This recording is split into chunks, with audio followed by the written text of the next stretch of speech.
चलाते हुए भी यही कहते थे कि मुझे छोड़ना नहीं है, छोड़ना नहीं है, छोड़ना नहीं है। तो उसी जब वो आपको पीछे से छोड़ते थे तो आप थोड़ी देर के बाद गिर भी जाते थे, आपको चोट भी लगती थी। लेकिन आप जब मुसलसल उसकी प्रैक्टिस करते थे, लर्निंग का प्रोसेस रखते थे, तो फिर आप एक हफ्ते में या महीने में वो जब साइकिल चलाना शुरू कर देते थे, उस वक्त जो आपको खुशी होती थी वो आपको उस खुशी से बेहतर लगती थी जब आपने फर्स्ट टाइम अपनी जो साइकिल चलाना शुरू की थी।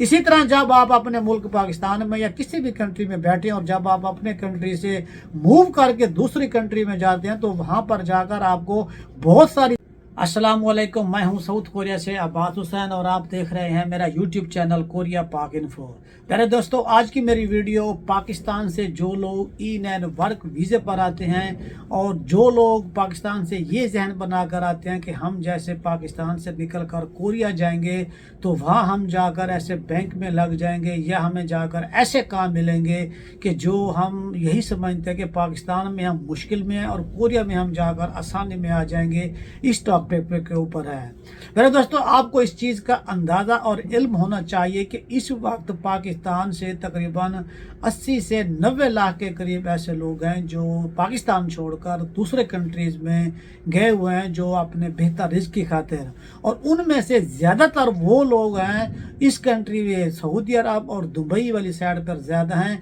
और उसके अलावा बाकी पूरी दुनिया के जो 260 ममालिक हैं वहाँ हर मुल्क में थोड़े थोड़े पाकिस्तानी पाए जाते हैं। इसी तरह कोरिया में भी तकरीबन 13 से 14 हज़ार के करीब पाकिस्तानी हैं और उनमें से तकरीबन 4,000 से ज़्यादा कुछ लोग हैं जो कि ई-9 वर्क वीज़े पर हैं, जो कि पाकिस्तान से लोग ये वीज़ा लेकर आते हैं। तो जब आप लोग पाकिस्तान में होते हैं उस वक्त आप लोगों के क्या ख्यालात होते हैं, और जब आप कोरिया में आ जाते हैं तो यहाँ पर आपके साथ जो वाक़यात होते हैं उनमें क्या आपका डिफरेंस होता है, आज उस बारे में ये भी बात करूँगा। और ख़ास तौर पर कोरिया में 2-3 लड़कों के साथ ऐसे मामलात पेश आए हैं कि जिन्हें सुनकर बंदे को हैरानगी होती है कि क्या बंदे के साथ ये भी हो सकता है या इस तरह के काम नहीं हो सकते। मेरे दोस्तों, मेरी बात हमेशा याद में रखें कि जो लोग कोरिया आने के ख्वाहिशमंद हैं, चाहे वो किसी भी वीज़े के ऊपर आते हैं, देखें आप जहां भी और जिस कंट्री में भी जाते हैं आपका मेन मकसद होता है पैसा कमाना। लेकिन जो बंदा आपको पैसे देता है वो यही बात आप लाजमी अपने जहन में रखें कि वो आपकी जान से जितनी आपको तनख्वाह देगा उससे डबल ट्रिपल आपकी जान से पैसे निकालेगा। जितनी आप सख्त मेहनत करेंगे उस हिसाब से आपको पैसे भी मिलेंगे, और जितना आप आसान काम करेंगे उसी हिसाब से आप लोगों को कम पैसे भी मिलेंगे। और जो लोग इस वक्त पाकिस्तान में जहन बना रहे हैं कोरिया आने के लिए, या जिन लोगों ने इम्तिहान पास करके बैठे हुए हैं, और उनमें से हमारे मोस्टली लोग ऐसे हैं कि जिनकी तालीम मिडिल से लेकर FA या BA तक बड़ी मुश्किल से होती है, और वो पाकिस्तान में इतना हार्ड वर्क नहीं करते कि जिस तरह एक बंदा काम करता है और बंदे को बहुत ज़्यादा पसीना आता है, थोड़ा बहुत अपना ज़िम्मेदारा कर लेते हैं या किसी जगह छोटी मोटी जॉब कर लेते हैं या महीने में 2-4 दिन काम किया। इसके अलावा मुस्तकिल जो काम करने वाले होते हैं जो डेली 8 घंटे से 10 घंटे काम करते हैं, इस तरह के हमारे मुल्क पाकिस्तान में बहुत सारे कम लोग होते हैं। तो लिहाजा जो लोग यहाँ कोरिया आने के अभी ख्वाहिशमंद हैं, और पाकिस्तान OIC को इस मामले में भी चाहिए कि जब आप लोगों को ट्रेनिंग करवाते हैं वहाँ पर जो 5 दिन या 7 दिन की आप ट्रेनिंग करते हैं, और जो लोग वहाँ पर जाकर क्लास पढ़ते हैं उन लोगों को भी चाहिए कि अपने असातिज़ा की बातों को गौर से और ध्यान से सुने, और असातिज़ा को भी चाहिए कि आपको कोरिया के बारे में मुकम्मल उन लड़कों को आगाही देनी चाहिए कि जो लोग ये समझते हैं कि हम कोरिया जाकर फूलों की सेज के ऊपर बैठ जाएंगे या हम ऐसे जाएंगे जैसे हम यानी कि बैंक में लग जाएंगे या हम किसी ऐसी जगह पे लग जाएंगे जो कि हमें काम हमारी हैसियत से या काम हमारे से बिल्कुल आसान होगा। अब मैं 2-3 वाक़यात आपके साथ ऐसे शेयर करना चाहता हूँ जो कि इस वक्त कोरिया में लड़कों के साथ पेश आए हैं। तकरीबन 7-8 महीने पहले एक पाकिस्तानी लड़का आया है, उसे ज़बान ज़्यादा ना आने की वजह से उसे मालिक कुछ काम समझा कर गया है, लेकिन जब वो काम करने लगा है तो उसकी ज़बान कोरियन ज़बान ना समझने की वजह से उसने उस बटन को क्लिक कर दिया जो कि वो बटन क्लिक करने वाला नहीं था, जिस वजह से उस लड़के के साथ भी हादसा पेश आया, और उसके साथ साथ जो कंपनी की जो फैक्ट्री जो मशीन थी उसको भी काफ़ी सारा नुकसान पहुंचा। اور اسی طرح ایک لڑکا اور ہے جو کوریا میں ایک کمپنی میں آیا جو کہ کیمیکل کام کی کمپنی ہے، اور وہ پاکستان سے اچھا کھاتے پیتے گھر سے، اور جب کوریا میں جس کمپنی میں آیا تو اس کمپنی میں کیمیکل کا کام ہے، جس وجہ سے جیسے وہ کام پر جاتا ہے تو اس سے الٹیاں آنا شروع ہو جاتی ہیں، جسے ہم لوگ کہہ بھی کہتے ہیں اور ہنگو مل میں ابتے کہتے ہیں۔ تو اس وجہ سے جیسے وہ کام پر جاتا ہے اسے کیمیکل کی سمیل کی وجہ سے اسے الٹیاں آتی ہیں، اور اس کے ایک دفعہ تو ایسا ہوا ہے کہ اسے اتنی الٹیاں آئی ہیں کہ اس کی جو ریڑھ کی ہڈی ہے، جو جسم کا ہڈیوں کا پانی ہوتا ہے، تو وہ بھی اس کا ختم ہونے لگا تھا۔ اسے ہاسپٹل لے جایا گیا، اور اس کے بعد اس کا 2-4 دن اس نے بیڈ ریسٹ کیا، اور مسلسل اس نے 1 مہینہ اپنے آپ کو ایڈجسٹ کرنے کی کوشش کی، لیکن پھر بھی وہ ایڈجسٹ نہیں ہو سکا اور کمپنی نے اسے نکال دیا۔ اب 2-4 دن پہلے ایک اور اس طرح کا دوست ہے، اس کے ساتھ بھی کچھ اسی طرح کا معاملہ پیش آیا۔ اس کمپنی میں مالک نے پہلی دفعہ 3 پاکستانیوں کو بلائے ہیں، تو جس جگہ پہ اس لڑکے کو لگایا گیا ہے تو وہ بھی کچھ کیمیکلز کو مکس کرنے کا کام ہوتا ہے، جس میں کوئی دانے وغیرہ بنتا ہے۔ تو جب وہ وہاں پر کام کرنے کے لیے جاتا ہے تو اسے سانس کی تکلیف ہوتی ہے، یعنی کہ اس کا جو آکسیجن ہوتی ہے وہ بند ہو جاتی ہے۔ اور ایک دفعہ اس کے ساتھ ایسا ہوا کہ وہ وہیں پہ کام کر رہا تھا جو کہ وہ نہیں کرنا چاہتا تھا، اور اس کے بس کی بھی بات نہیں تھی، تو وہ وہاں پر بے ہوش ہو گیا، جو کہ 1 گھنٹے تک وہاں پر پڑا رہا ہے، وہاں پر بندہ بھی کوئی نہیں آ سکا۔ تو جب پتہ چلا کہ وہاں جو کام کرنے والا لڑکا تھا وہ بے ہوش ہو گیا، تو وہاں ایمبولینس آئی اور اسے ہاسپٹل لے کر گئی، تو وہاں 1 دن ہاسپٹل میں رہا، پھر اسے کہیں جا کر ہوش آیا۔ تو بات کرنے کا مطلب یہ ہے کہ کوریا میں اس طرح کے کام آپ کو مل سکتے ہیں، اور موسٹلی لوگ پر ان لوگوں کو کام ملتے بھی ہیں۔ اور جب اس لڑکے نے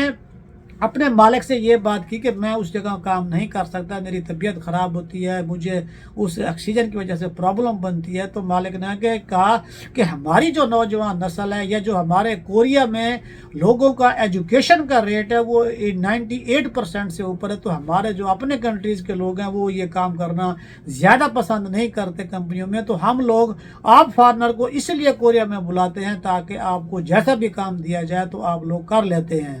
تو اس جواب سے جب لڑکے نے یہ جواب اس کا سنا تو وہ خود بھی حیران رہ گیا۔ مطلب بات کرنے کا یہ ہے کہ آپ جتنے بھی اچھے خاندان کے ہیں، جتنے بھی آپ اچھے پڑھے لکھے ہیں، یا جتنے بھی آپ ذہین ہیں نا، تو آپ کوریا جو آنے کے لیے خواہش مند ہیں، جو آپ لوگ انتظار میں بیٹھے ہیں، تو آپ لوگوں کو یہ بات اپنے ذہن میں ہمیشہ رکھنی چاہیے کہ آپ نے کوریا آ کر مزدوری کرنی ہے، یہاں پر آ کر کوئی افسر وغیرہ نہیں لگ جانا۔ آپ کو ہفتے کی یا اتوار کی آپ کو 2 میں سے 1 چھٹی کنفرم ہوتی ہے، لیکن جو آپ کا 5 دن یا 6 دن کام ہوتا ہے، کسی کمپنی میں اوور ٹائم ہوتا ہے یا نہیں ہوتا، تو جتنا بھی آپ کا کام ہوتا ہے تو وہ آپ کے جسم سے وہ کام لیتے ہیں۔ اور کورین لوگ جب آپ لوگ آ جاتے ہیں تو وہ آپ کی جان کی نسبت آپ کی جو نفسیات ہوتی ہے، جو آپ کا مائنڈ ہوتا ہے، اس کو آپ کے ساتھ کام تھوڑی دیر کر کے آپ کو چیک کر لیتے ہیں کہ آپ ان کی فیکٹری میں کس جگہ بہتر پرفارم کر سکیں گے، جہاں پر وہ آپ کو لگاتے ہیں، اور اس سے وہ اپنے رزلٹ کے ہدف کی طرف بھی پہنچ جاتے ہیں۔ تو اس طرح کے جو واقعات بنتے ہیں یہ اس چیز کی علامت اور الارم ہوتے ہیں ہمارے ان لوگوں کے لیے جو لوگ ہمارے ملک پاکستان سے ایسے سمجھتے ہیں کہ جیسے ہم کوریا میں گئے تو اسے یہی سمجھتے ہیں کہ ہم دنیا میں سب سے بڑا، یعنی کہ ہم نے بڑا کام کر لیا، ہمارا جو مقصد تھا زندگی کا پورا ہو گیا۔ ہمیشہ میری بات یہ یاد رکھیے گا کہ جب آپ بچپن میں ہوتے تھے تو آپ لوگوں کو یاد ہوگا کہ جب آپ لوگ سائیکل چلانا سیکھ رہے تھے، تو جب آپ سائیکل چلانے لگتے تھے تو آپ کی امی یا ابو یا آپ کا بھائی پیچھے سے آپ کو سپورٹ کرتا تھا، اور آپ جب سائیکل چلاتے تھے تو آپ سائیکل چلاتے ہوئے بھی یہی کہتے تھے کہ مجھے چھوڑنا نہیں ہے، چھوڑنا نہیں ہے، چھوڑنا نہیں ہے۔ تو اسی جب وہ آپ کو پیچھے سے چھوڑتے تھے تو آپ تھوڑی دیر کے بعد گر بھی جاتے تھے، آپ کو چوٹ بھی لگتی تھی، لیکن آپ جب مسلسل اس کی پریکٹس کرتے تھے، لرننگ کا پروسیس رکھتے تھے، تو پھر آپ 1 ہفتے میں یا مہینے میں وہ جب سائیکل چلانا شروع کر دیتے تھے، اس وقت جو آپ کو خوشی ہوتی تھی وہ آپ کو اس خوشی سے بہتر لگتی تھی جب آپ نے فرسٹ ٹائم اپنی جو سائیکل چلانا شروع کی تھی۔ اسی طرح جب آپ اپنے ملک پاکستان میں یا کسی بھی کنٹری میں بیٹھے اور جب آپ اپنے کنٹری سے موو کر کے دوسری کنٹری میں جاتے ہیں تو وہاں پر جا کر آپ کو بہت ساری نئی چیزیں سیکھنے کا اتفاق ہوتا ہے جو کہ آپ کے لیے لازمی ہوتی ہیں۔ تو آپ جس کمپنی میں بھی جاتے ہیں اور جہاں پر بھی جا کر کام کرتے ہیں تو آپ کو وہاں پر مستعدی کے ساتھ اور اپنے دماغ کو حاضر رکھ کر جو آپ کو کام دیا جاتا ہے اس کے اوپر آپ کا مکمل فوکس ہوگا، تو پھر آپ بہتر پرفارمنس بھی کر پائیں گے करेंगे। और इस तरह आपके ज़रिए जो हमारे मज़ीद पाकिस्तान में बैठे हुए हैं या आपके ज़रिए जो दूसरे लोगों का रोज़गार है वो भी यहाँ पर जब इसी ज़रिए मालिक आपको बुलाएंगे ताकि आपके ज़रिए दूसरे भी मालिक आप लोगों को सेलेक्ट करके कोरिया बुला सकें। और इस तरह जब आप लोग यहाँ कोरिया ट्रेनिंग के लिए आते हैं, जब आप कोरिया पहुँच जाते हैं, आपका मेडिकल हो जाता है, तो वहाँ पर जो पाकिस्तानी भैया उसको भी चाहिए और आप लोगों को भी चाहिए कि जो आपका काम है उसके साथ डिस्कशन करें, उससे मालूमात लें